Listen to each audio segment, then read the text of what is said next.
sit with the infamous, soon-to-be uber-famous Airborne Toxic Event. Hello, everyone. I know that some of you guys have mics, some of you do not, but hello, everybody. Nice to be here. There's 47 people in this band, and oddly enough, there's 57 instruments. So you do the math. There's a lot of stuff going on here. Yeah, I'll do the jokes. Thank you with the rim shot. I appreciate that. So, okay, first off, I don't know much about the band. I just know that there's a big thing, there's a big hubbub going on about Airborne Toxic Event. So what the hell is going on with you guys right now? That was mostly in the news because we stole that car. Was it your, but it was yours, That was right? mostly the hubbub. It wasn't me. It Definitely wasn't me. Yeah. Yeah, it's been a pretty crazy couple of months. Start from the beginning. So you guys have been together for how long? A little over a year. Okay. A little over a year, put together some music, put out a CD, just playing some shows out in LA. You guys out of LA, correct? Yeah, we're from LA. Okay, so you're playing some shows here and there. What do you usually play when you're in LA? What venues do you usually play? We've been playing the Troubadour and Spaceland and the Echo, places like that. Right on, some cool hip spots. Yeah, it's our home turf. We feel comfortable. Right in those on. places, yeah. So you put together a little CD, you hand it out, and lo and behold, what, K-Rock picks it up? Is that what happened? Actually, we made the CD, and we don't have a label or anything, and then we sent it to K-Rock and Indie and some other stations, and they just started playing it. And it was literally like a week after we finished the mix, and we did it like we produced it ourselves and made it, and then it just we didn't have a manager at the time or label anything. And suddenly it's like all our friends were like, "Dude, I heard you on the radio." We're like, "Whoa." Did you know anybody over to K-Rock or anybody? Like, hey, kind of slid on the tape, like, hey, Yeah, I well, we've been appreciate to it. the local shows. Shovel and Indie and Cat at K-Rock have both been super supportive of the band, and they'd all come to shows, and we played on their shows and their local shows. And so then I guess we just went and made our own record, and then they just started playing it. It was. Did they call you like, hey, by the way, you're going to start spiking in your record? It was just like one day you pick up the phone and it's like a record exec going, hey, we want to sign you. Who the hell is this? We were actually at a sound check, and they called us, and they were like, well, usually we call a label or management, but they called Mikel's cell phone, and he didn't answer it because we were in a sound check, and they were at the conference room and whatnot, and the big table. Very nice. The big table. Yeah, and how is it for you? You're so, as everyone was setting up, you're so quietly and patiently sitting, and you've already set up, you're ready to go. How is it to be in a band with all these dirty boys? Well, it's funny. Sometimes sometimes it functions where I'm one of the boys, and sometimes I'm definitely the girl. You're gonna have to be one of the boys just to get along somewhat, but yeah, I mean, it's still, guys are dirty, we smell all the time, and even when we know we smell, we just don't care, and you gotta be irritated by that. Well, actually, we have some other people who care about when boys smell in the band, so there are only a couple stinky ones. And Okay. Hey. I'm sitting right here, for God's sake. Hey, but it's good. I mean, it's like four friends and brothers. Right on. And yeah, we're kind of like a big family. All right.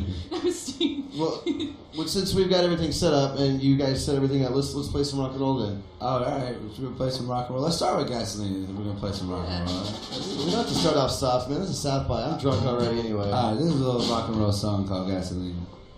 1, 2, 3, 4.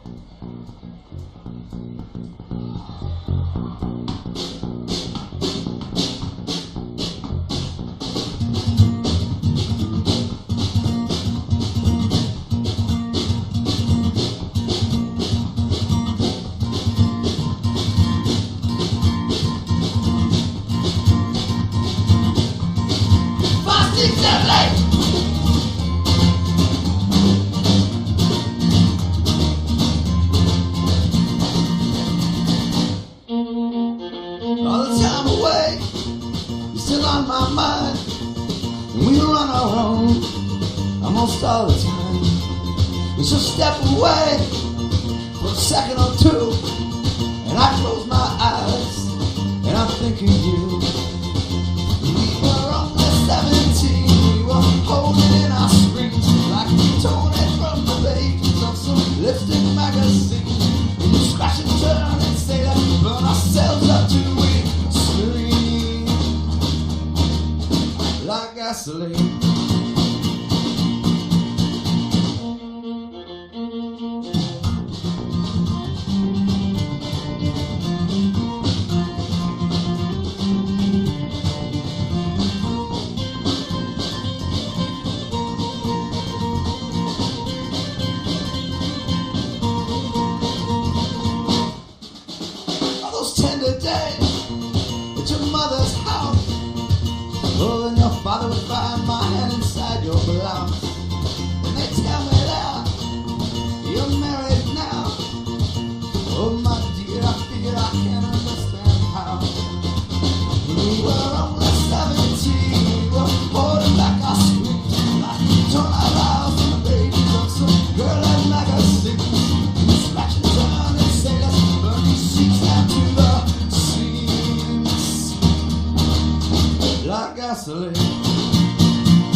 gasoline, just like gasoline, like gasoline. Airborne Toxic Event. A Cinderella story, really. Cinderella story. The record is done, or are you still waiting to perhaps ink a nice, pretty deal and then go back in the studio and No, the reduce it? record's done. You know, we made the record. We feel good about it. You know, it's just a matter of we're trying to figure out how to put it out. You know, I don't know if you've heard about what's going on in the music industry. No. I don't even know what it's about. It's something about selling records or selling iTunes or ringtones. I hear that's all there is. Yeah. Ringtones, iTunes, maybe a CD or two. So It's actually patterned after a Western movie. It's kind of we keep hearing it's the Wild West. it's getting to be that way, like a free for all nowadays. Yeah. I mean, as you guys are making decisions and having the people court you, are you leaning with? Do you have opinions of whether you want to do major label, indie label? I mean, have you put much thought to that kind of stuff? I think we just decided we didn't want to take anything off the table. We just wanted to do what made sense. We wanted to be around people that we thought were just basically kind and basically kind of hardworking and believed in us and that kind of thing. Everyone says, I'm just waiting for the band. We're looking for someone that really wants to screw us, take all of our cash. We want to make sure that we end up with nothing. I'm thinking more of like a Milli Vanilli kind of way. And I appreciate the rim shots over there. I'll keep setting them up, man. You just knock them down, all right? I'll set them up. So we're going to do one more then, right? One more, yeah, all right. We're going to do this song. This is the one that's been on the radio a bit. It's called Sometime Around Midnight.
That's when you lose yourself for a minute or two.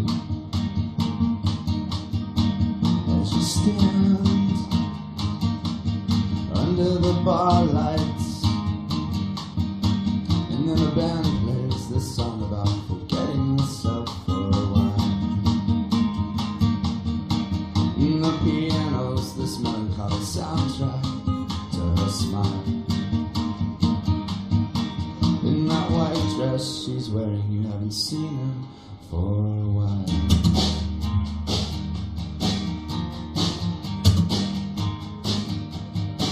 But you know that she's watching. She's laughing, she's turning, she's holding her tonic like a cross.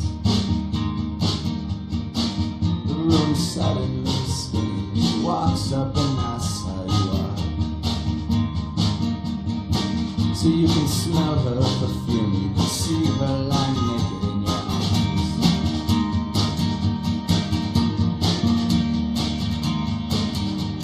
So there's a change in your emotions, and all these memories come rushing like fuel waves to your mind. Of the curl of your bodies like two perfect circles entwined. And you feel hopeless and lost in the haze of wine.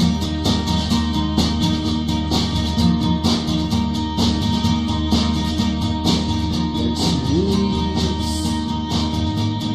someone you don't know, but she makes sure you saw her. She looks right at you in face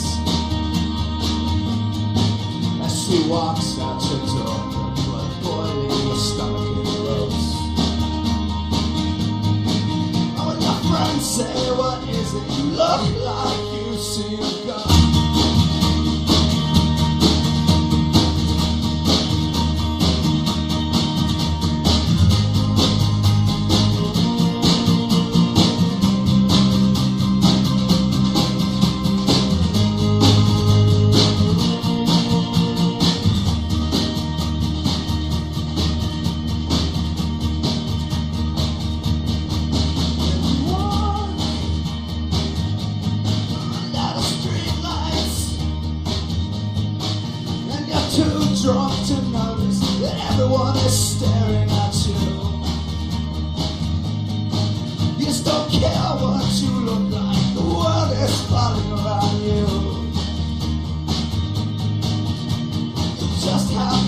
her, just have to see her, just have to see her, just have to see her, just have to see her. You know that she'll break your teeth.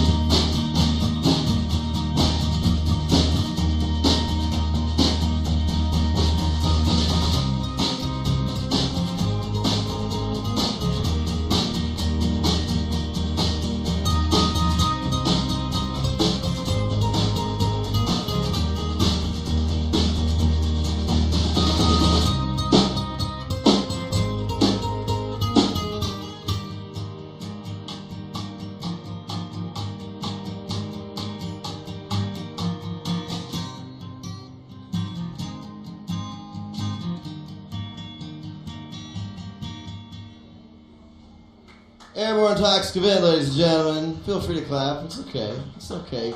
Coming soon to a Best Buy near you. In stores everywhere. Soon as okay, so you see the CD's already done. Is it actually available now? Can people purchase CD? No. No, it hasn't been released. So it hasn't been released yet. No, we just made it. Alright. We did everything backwards, I think. We made the CD, and then now we're trying to figure out how to let people buy it. Whatever works, man. It's a different day and age for radio. So thank you so much for coming by. Congratulations on the success. Yeah, and thanks for having us. be careful out there. Thank Be you. careful. All right.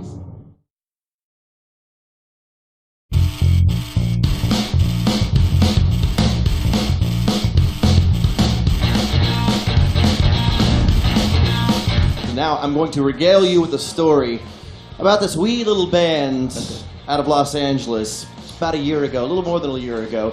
Hadn't really heard of them, heard a song, dug the song, kind of cool stuff. They were in town for South by Southwest. They stopped by, sat on this very same couch, and played a rock and roll tune for us. A year later, that song is like a bona fide hit. We play it 8 billion times a day, and people can't get enough of it. I speak of Airborne Toxic Event, and they're joining me now this afternoon here at Buffalo Billiards. How you doing? This is a true story.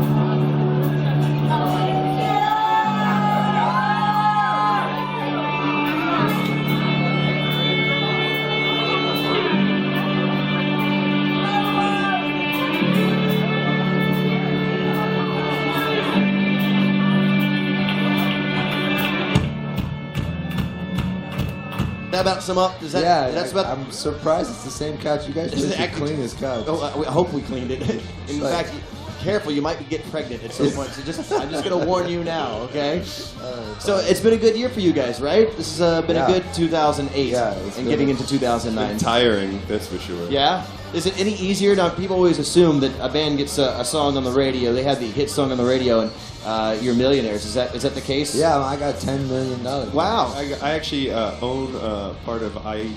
AIG? I just wrecked that joke. AIG? Yeah, well, good. You got one of the bonuses? One of the I've actually bonuses, received one of the yeah. bonuses. Yeah. Congratulations on that. That's nice. No, we get a lot of a lot of press telling the people that'll say to us, "Hey, the question we get is how do you stay humble? How do you manage all?" And we go, well, and so we think it's funny because we're still just humping gear and going playing shows every night. You know, we've been on tour for 8 months in a van. We live in a van. We live in a van. live in a Down van. by the So river. we'll say we'll, like when we're in some tedious thing, we'll say to each other as we're like carrying amps up like 2 flights of stairs in the UK in the rain late one night. How do you stay humble? You know, how are you staying humble right now as you carry this heavy bass? Well, it's the same way that I exercise, which is toting heavy I loads. hump gear. I hump Yeah. gear and have people spit at my face sometimes. Yeah, from show to show. we're just a touring rock band. We're just a new band, and we haven't really done any particular thing yet. You know, and we're just kind of playing shows. We're like a group of gypsies. We just set up in one town. You know, we steal the children and the chickens. And then We move sell on. some beads. We sell some beads and then A lot of move hemp, on. a lot of hemp products. We Yeah. sell hemp products. Hemp shirts. Yeah, We if move we're on not to the smoking next it, town. we're selling it. You know, we Yeah. got to make a little cash on the side. But yeah, I think people assume that, you know, when you do have the song on the radio, they heard the song a few times. They just have this assumption that, oh yeah, they got a big tour bus. Oh yeah, everyone talks about it. Rich. Yeah, they sold 1 million records. Yeah. No, not really. You're still a working band. You're still out there doing Oh what yeah, you do. yeah, very much so. You And feel like- also, we're an independent. We're on an indie label for the longest time. We just signed a deal with the major, but we were on like a tiny little indie label in LA forever, which is part of why it was so great. You guys were playing our song and a bunch of other stations. It was a bit of a little minor revolution because we look at these charts. People would send them to us and be like the top 40 radio chart, Right. And it'd be like Epic, Warner, Capitol, RCA, Island FM, and then Majordomo, which was our label. Where we had like one label mate.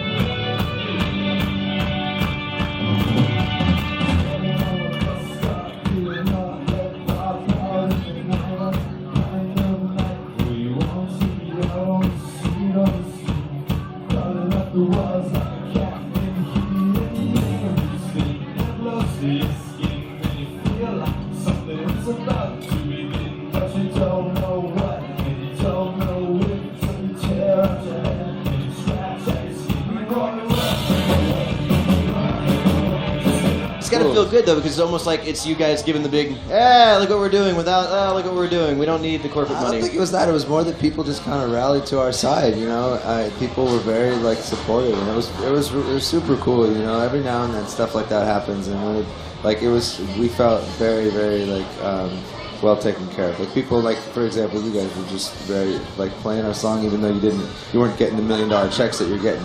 Yeah, because you're clearly getting $1 million. We get $1 million. Was it the shirt that gave it away, or the couch? The $20 shoes? It's actually the couch. Okay. Well, and we sent the steaks. Did you get the steaks? I love the steaks. First thing, I was hoping they were steaks. I ate them. I was hoping that's what they were. I wasn't sure. I just got a box of meat, and I'm like, I think I'm supposed to eat this, which I did. So, well, now you're in South by Southwest again, and you're seeing South by on a different side of the coin, because last time you came out, again, it was one of those situations where you're kind of on the rise. People are buzzing about you, and everyone will get out and see Airborne Toxic Event. Now you've done some things. You've had the song on the charts, and is it different for South by now? Is it a little less pressure? Yeah, last year we stayed on our friend's couch, and I actually we all stayed in this living room. I slept with their French bulldog because there Reggie was the French bulldog. Yeah, because there was nowhere else to sleep, and that was his bed. And Slept then we'd with Reggie's bed. get up in the morning. Darren actually walked back to the house, which was in suburban Austin one night because he didn't have money for a cab. It's on the other side of the 35, I guess. Oh, Across yeah. the river. Hey, I've done that before. On East Riverside, baby. I used to live over there. I've walked from downtown there. Many times, I'm sure. It's happened once or twice. But the shows are, the shows are always just the shows, and the shows we play now and the shows we say, it hasn't changed that much, except for the fact that now I think people might be a little bit more familiar or something. But something's got to happen at a show. You got to get people in the room, and you got to sweat, and you got to bleed, and you got to, that's what makes it rock and roll. Something's got to happen at a show, and so that's still very much the case. That was true a year ago. That's true now.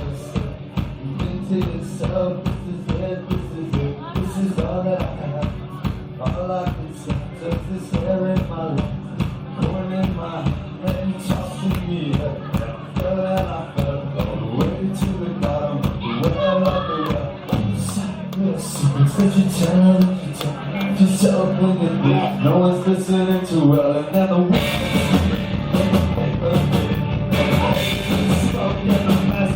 We're doing one more show at South by, which is we're doing Rachel Ray's party. I heard about that. We're looking forward to that. We're just gonna eat. We're gonna eat. We're actually going to eat Rachel. Is what we're going to do. She's